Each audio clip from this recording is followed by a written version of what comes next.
Boa noite, graça e paz. Abra sua Bíblia no Salmo 126. Salmo 126.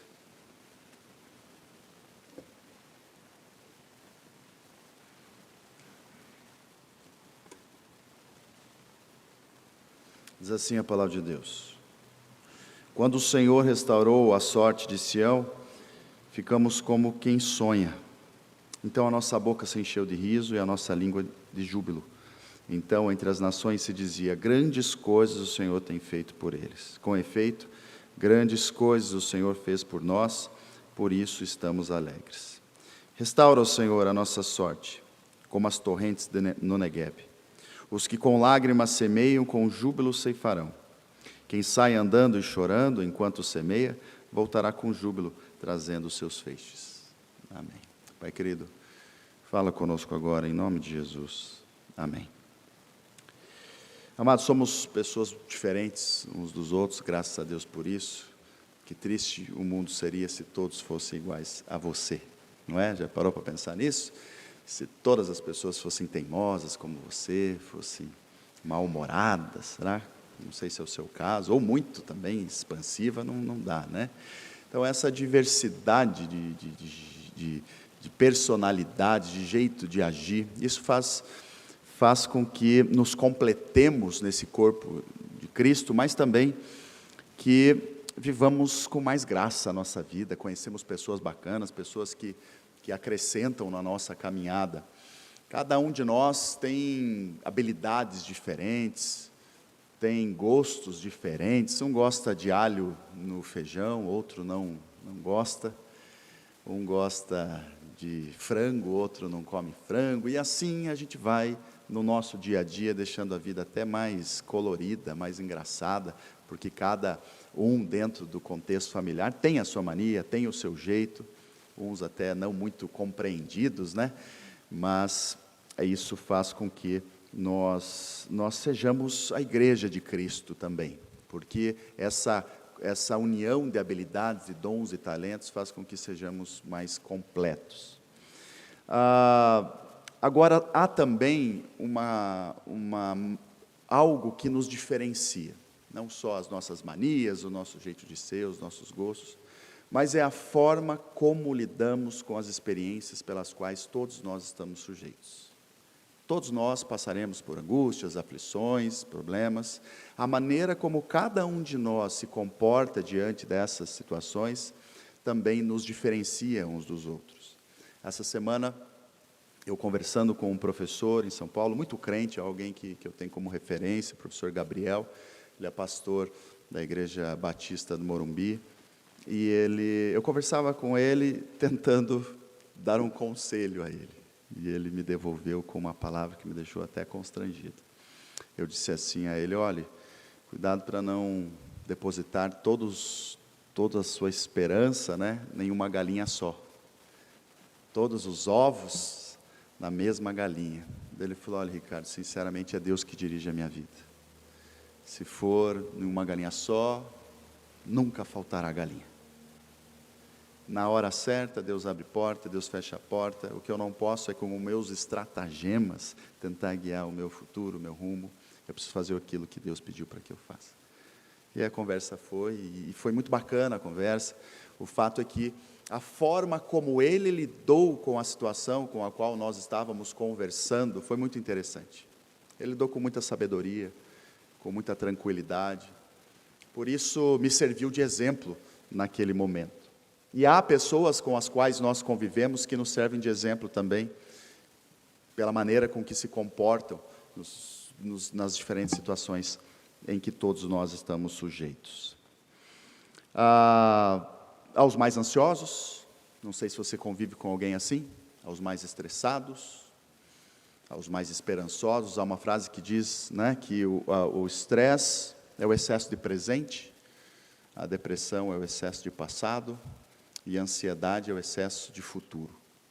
Então, se você nutre demais o futuro na sua vida, talvez você viva bastante ansioso, e assim o passado, o presente. Há um estudo de Harvard, não estou inventando nada, que diz que 91% das suas preocupações jamais acontecerão.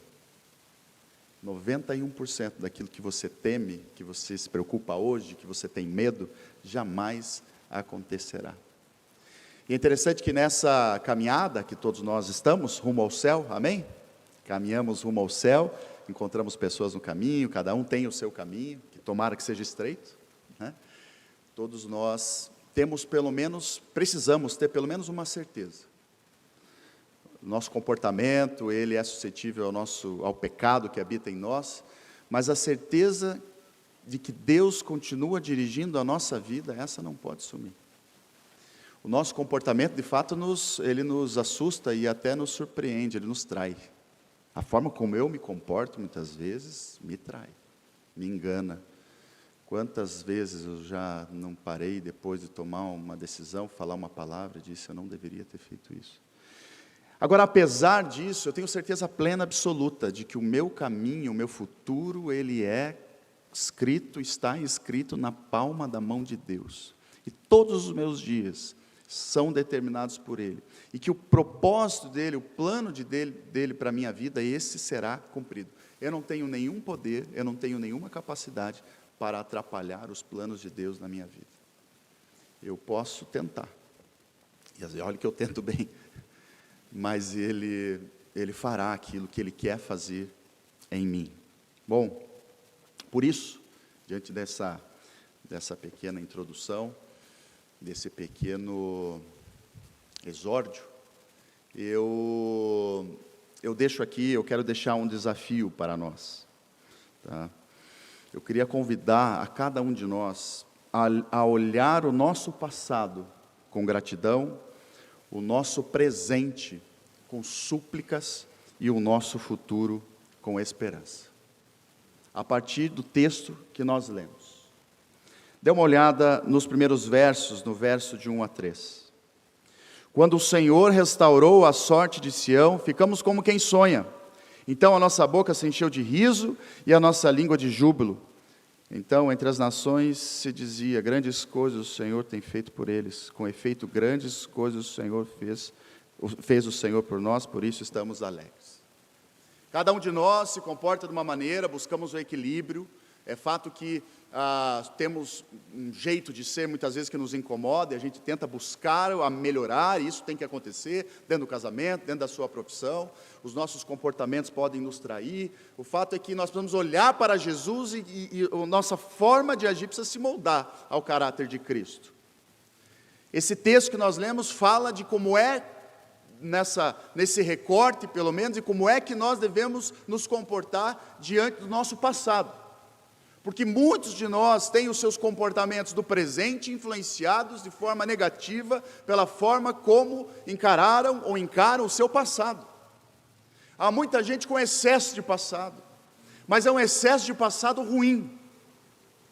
O texto que nós lemos fala do salmista, e a gente não sabe quem escreveu esse salmo, é um salmo de romagem, é um salmo cantado enquanto o povo caminha em direção à adoração, é um salmo que vem do coração do povo, exaltando o nome do Senhor, é um salmo comunitário. Esse salmo nos fala de como é que o povo se comportava lembrando do cativeiro babilônico.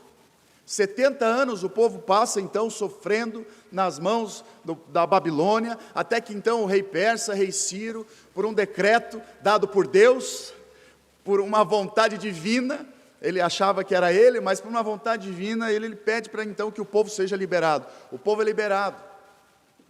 Então, quando o povo lembrava de como é que tinha sido essa libertação, eles diziam que ficavam felizes e ficavam como quem sonha. Nós não sofremos mais como já sofremos um dia nas mãos daquele povo.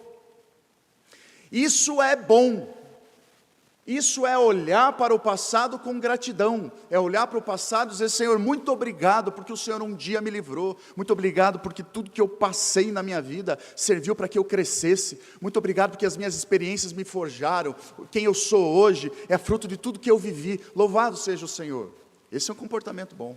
Esse é o comportamento desejado por Deus. Isso influencia a forma como você se comporta hoje, porque alguém que tem o coração grato, alguém que olha para trás, não fica se lamuriando, não fica se encostando, tendo o passado como muleta, esse vive bem hoje. porque há muitos entre nós, dentro da igreja, fora da igreja, no nosso convívio, que a qualquer momento em que haja a possibilidade de resgatar aquela história que ficou para trás, justifica-se pelos seus erros, ou os erros dos outros, por causa daquilo que aconteceu.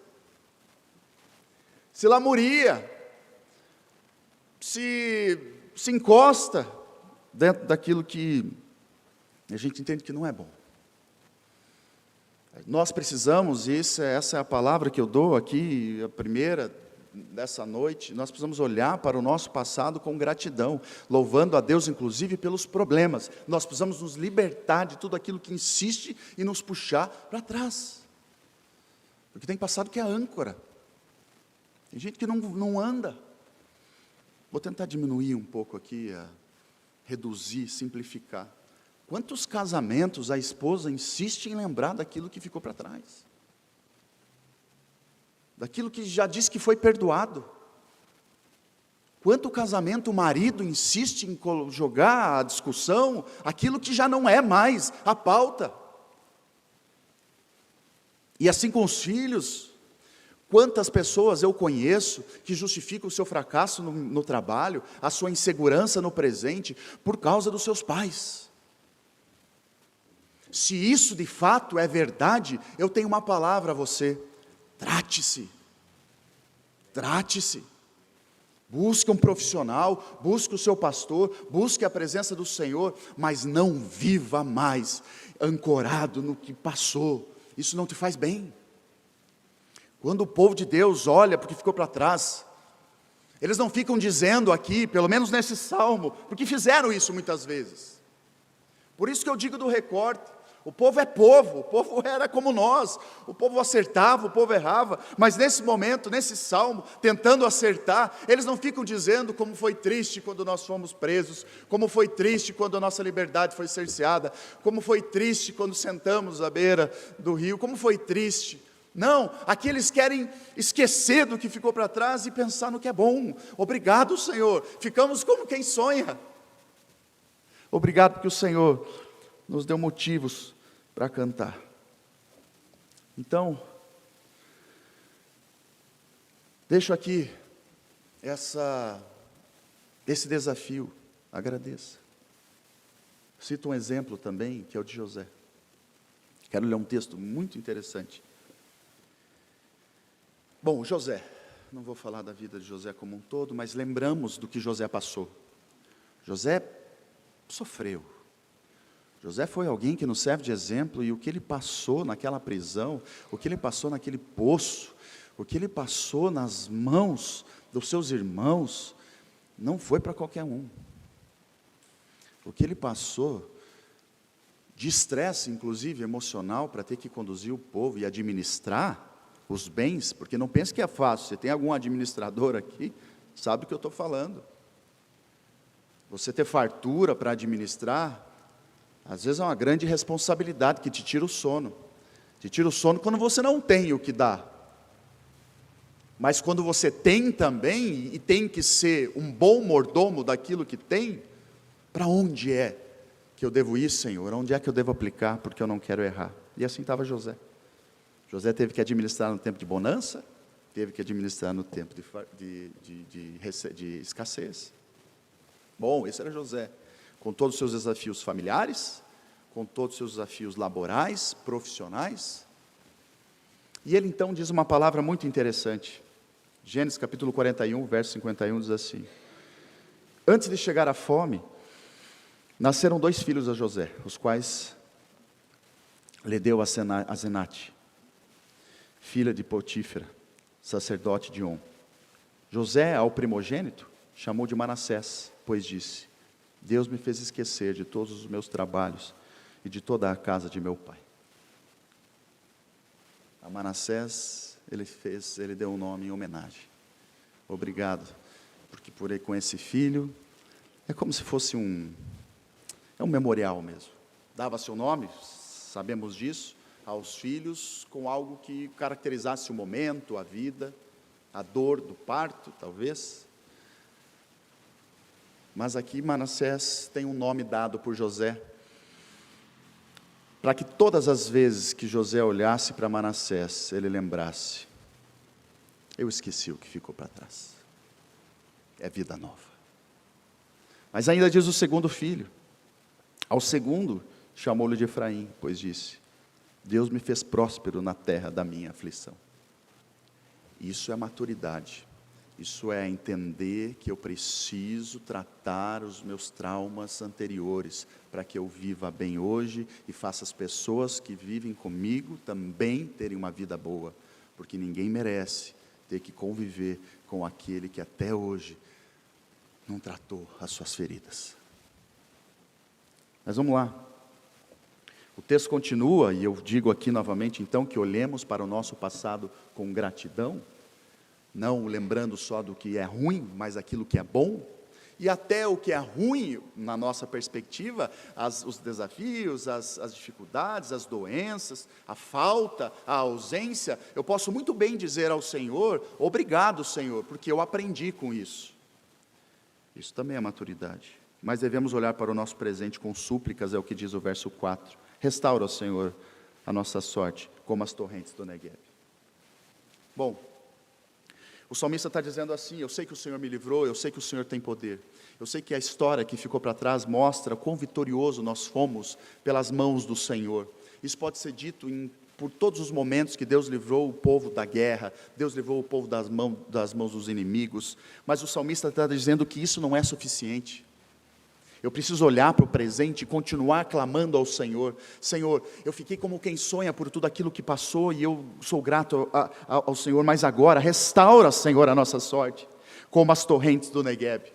Todos sabemos aqui do Negueb, um rio ao sul de Israel, é um rio intermitente, ou seja, na época de chuvas aparece água, na época de seca a água se vai. É um rio que dá para passar a pé, quando a chuva não cai, quando não é o momento de ele ser caudaloso, as águas passarem por ele.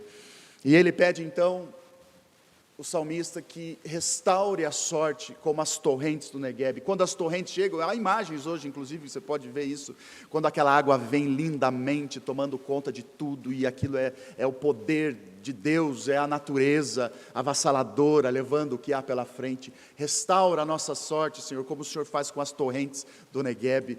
Que aquilo que o Senhor tem para mim hoje venha sobre a minha vida. Eu preciso do Senhor hoje. Eu sei que o que eu passei me fez mais forte, mas a bênção que o Senhor tem para mim hoje, dá-me, Senhor, porque eu preciso hoje também ser restaurado. Nós precisamos viver o presente. Não podemos nos ancorar nas nossas histórias bem-sucedidas do passado. Elas servem para que nós louvemos o Senhor. O passado ruim eu preciso tratar. O passado bom me serve de gratidão e esperança para o amanhã. Mas não pode me servir como algo que seja suficiente para eu encostar no meu canto e dizer: eu já fiz tudo que eu tinha que fazer. Deus já me usou em tudo que Ele tinha que usar. Afinal de contas, olhe para a minha vida, tudo que eu já vivi.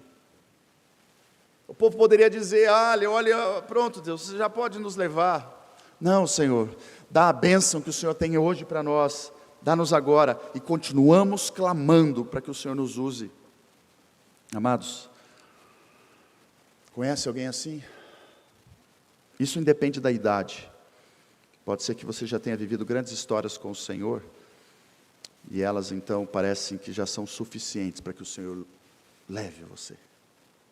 Se o Senhor respira, se a senhora respira, é porque Deus tem ainda coisas muito boas para lhe dar. Se Deus não quisesse lhe usar, Ele já tinha levado. Se a sua história nessa terra tivesse acabado, Deus já tinha levado. Então tudo que você viveu precisa ser contado. As nossas experiências, os nossos testemunhos, eles servem para abençoar a vida daqueles que estão ao nosso redor, para dar força, dizer: Deus é capaz, Ele fez comigo, Ele pode fazer com você. Mas eles não podem fazer com que paremos no tempo. Infelizmente, há muitos crentes que não têm mais experiências com o Senhor, não têm mais o que contar, ficam esperando o pastor vir e contar uma linda história que traga esperança ao seu coração. Eu lembro quando comecei no ministério, na igreja em Vila Santa, igreja batista, nós tínhamos A liturgia era diferente, nós tínhamos o costume de convidar as pessoas a darem os testemunhos. Era uma luta, porque era tanto testemunho, que era tanta gente que queria, que tinha fila para os próximos 3 meses para contar o testemunho, e era tão bom. Mas sabe o que me chamava a atenção? Era porque todo mundo tinha algo para contar. Não eram sempre as mesmas pessoas. E eram testemunhos incríveis de cura, testemunhos de restauração, de santidade. Eram testemunhos que me inspiravam a ter também os meus. Se você tivesse que contar o que Deus fez na sua vida hoje, ontem, no último ano, e que servisse de inspiração às pessoas que estão ao seu redor, o que você contaria? E aqui é preciso que haja também muita maturidade na interpretação dessa palavra. Você não precisa contar que um anjo apareceu. Você não precisa contar, talvez não tenha doença na sua família, e louvado seja Deus por isso. Esse é o milagre. Esse é o testemunho. Um dos maiores louvores a Deus que nós podemos dar é reconhecer que uma rotina bem vivida ao lado dele é dádiva dele. Famílias que têm rotina. Eu lembro que a minha mãe, eu falo, mãe, minha mãe pergunta, né? Ricardo, alguma novidade? Eu falo, não. Dá lá, que bom. Não é? Porque não ter o que contar, talvez pode ser uma grande bênção. Continuo ao lado do Senhor. Essa é a graça. Porque eu sei que o meu dia a dia, o pão de cada dia, a roupa que eu tenho, o trabalho que eu vou, aquele trabalho começa às 6, termina às 8, e parece que é sempre a mesma coisa. Louvado seja o seu nome, Senhor, porque há 20 anos eu saio às 6, eu chego às 8, e o Senhor tem cuidado de mim. É muito mais daqui para fora do que de fora para dentro. Obrigado, Senhor. Mas viva ao lado de Deus, como alguém que suplica todos os dias, para que Ele continue restaurando a sua sorte, como as torrentes do Negueb. Por fim, eu termino com o verso 5 e o verso 6. Os que com língua semeiam, com júbilo ceifarão. Quem sai andando e chorando, quando semeia, voltará com júbilo trazendo os seus feixes. Se devemos olhar para o nosso passado com gratidão, com o nosso presente com súplica, o nosso presente, como aquele que ainda vive, aquele que ainda tem projetos, nós devemos olhar para o nosso futuro com esperança. Senhor, os que com lágrimas semeiam, com júbilo irão ceifar. Isso é alguém que acredita que o que é plantado hoje redundará em glória. Aquilo que é feito hoje surtirá efeito amanhã. Quem sai andando e chorando enquanto semeia, voltará com júbilo, trazendo os seus feixes. Isso é fé. Meu amado, o seu trabalho hoje pode não parecer frutífero. Aguarde. Você tem planos que parecem demorar a acontecer. Aguarde. A cura e o propósito de Deus sempre se cumprirão, ela sempre virá. Eu digo isso e parece que até é um ódio à morte. Não é. Independente da doença que você tenha, você será curado um dia, inevitavelmente, ou em vida ou na morte. Porque um dia você estará com Deus Pai, com um corpo são, curado, purificado. Você venceu. Você venceu a doença. Você venceu a morte em Cristo Jesus. Olhe para o futuro como aquele que entende que está sendo plantado hoje, que os seus projetos, os projetos de vida que você tem, valem a pena. Eles serão colhidos, se não por você, por aqueles que virão depois de você. E aí eu volto ao ponto anterior. Muitos de nós pararam de produzir, porque entendem que não poderão mais colher. Não importa se é você que vai colher. Os que virão atrás de você dependem da sua semeadura. eu colho sementes plantadas por pastores dessa igreja que eu nunca conheci. Você colhe sementes de pessoas que passaram por aqui que você nunca conheceu. Quantas pessoas sentaram nesse banco, louvaram o nome de Jesus, oraram por desafios que essa igreja tinha, foram vencidos esses desafios com a oferta, com a oração.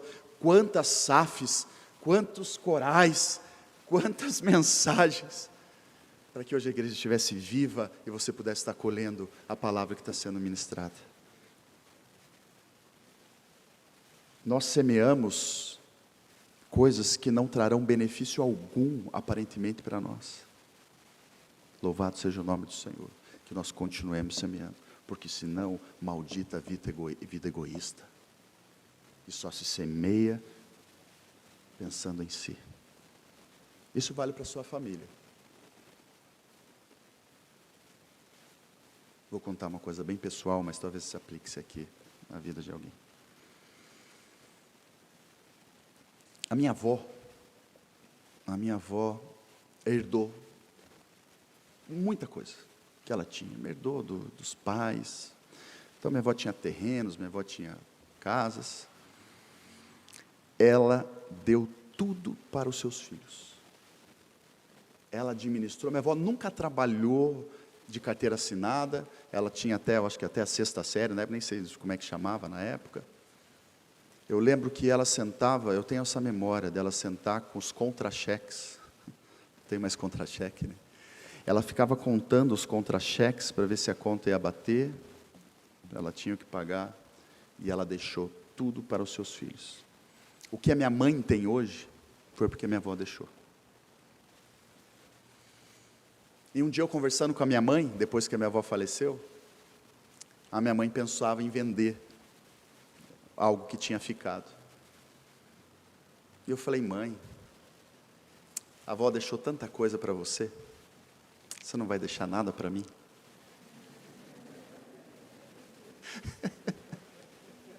E você sabe o que ela pensou? E ela falou: é verdade. Semeie para os seus filhos. Semeie muito para os seus netos. Talvez você nem chegue a conhecer os seus netos, mas semeie para aqueles que virão. Semeie para aqueles que sentarão nessa igreja e talvez você nunca conheceu. Isso é propósito de vida. Isso é viver uma vida abnegada. Isso é não viver para si. Tem um livro chamado A Grande História, A Maior História. Esse livro é incrível. E logo a primeira história desse livro é a seguinte. Essas são histórias reais. Havia uma cientista que estava conversando com o seu orientador, doutorado, pós-doutorado, e esse orientador perguntou para ela: qual é o teu propósito, né, para que você invista tanto nesse tema, tanto nessa pesquisa? E ela falou assim, e ela era crente, e ela falou assim, e ele muito mais, e ela falou assim: eu quero o meu nome conhecido, eu quero deixar o meu nome marcado na história, eu quero morrer, eu quero que daqui a alguns anos, ou daqui a muitos anos, essa descoberta tenha o meu nome. E ele para a conversa, é muito grande a história, tá? Resumindo, ele para a conversa e diz assim: você está disposta a viver por outro nome? Você está disposto a viver por outro nome? Não pelo seu. Em que momento a sua história encontra-se com a história maior? Você está disposto a semear aquilo que outra pessoa colherá? Bom, se sim, há esperança. Há muita esperança. Porque os rios, as torrentes, elas vão em direção àqueles que têm um coração dado, doado à obra do Senhor. Porque as suas lutas não são suas, são lutas de Deus. Você consegue olhar para o passado, até para as suas lutas, com muita gratidão, sabendo que tudo vale a pena, tudo sempre valeu a pena, porque não é por você, é pelo nome de Deus. o seu presente vale a pena, porque você entende que as súplicas feitas por você, elas podem até não te abençoar, mas diretamente, mas elas abençoarão a vida de muitas pessoas que aqui estão, aquelas que virão, pela graça de Deus que será derramada sobre você. E por fim, a esperança de que tudo que você faz, sempre foi para Ele, e por isso vale a pena. Eu estou lendo um livro, eu quero encerrar com isso, que eu recomendo, se chama Viciados em Si Mesmo. É do mesmo autor, me fugiu o nome do autor, me perdoe, mas é o mesmo autor do Silêncio de Adão. O Silêncio de Adão muitos já leram. E ele fala de uma necessidade muito premente nas nossas vidas, que é o viver com sede. O que ele quer dizer com isso? Os nossos pecados, os nossos erros, eles são basicamente provenientes da vontade que nós temos de preencher aquilo que falta. Ou seja, você sente falta de sexo, você vai tentar preencher da forma errada. Você sente falta de poder, você acaba fazendo coisas de forma equivocada para suprir isso. Você sente falta de carinho, você sente falta de dinheiro.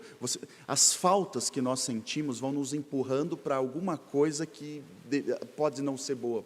Pode ser que nos empurre para algo até bom, mas normalmente os nossos pecados são provenientes da nossa vontade de preencher aquilo que está faltando. E aí ele fala da capacidade que Jesus tem de preencher esse espaço, que é do tamanho do vazio de Deus, né?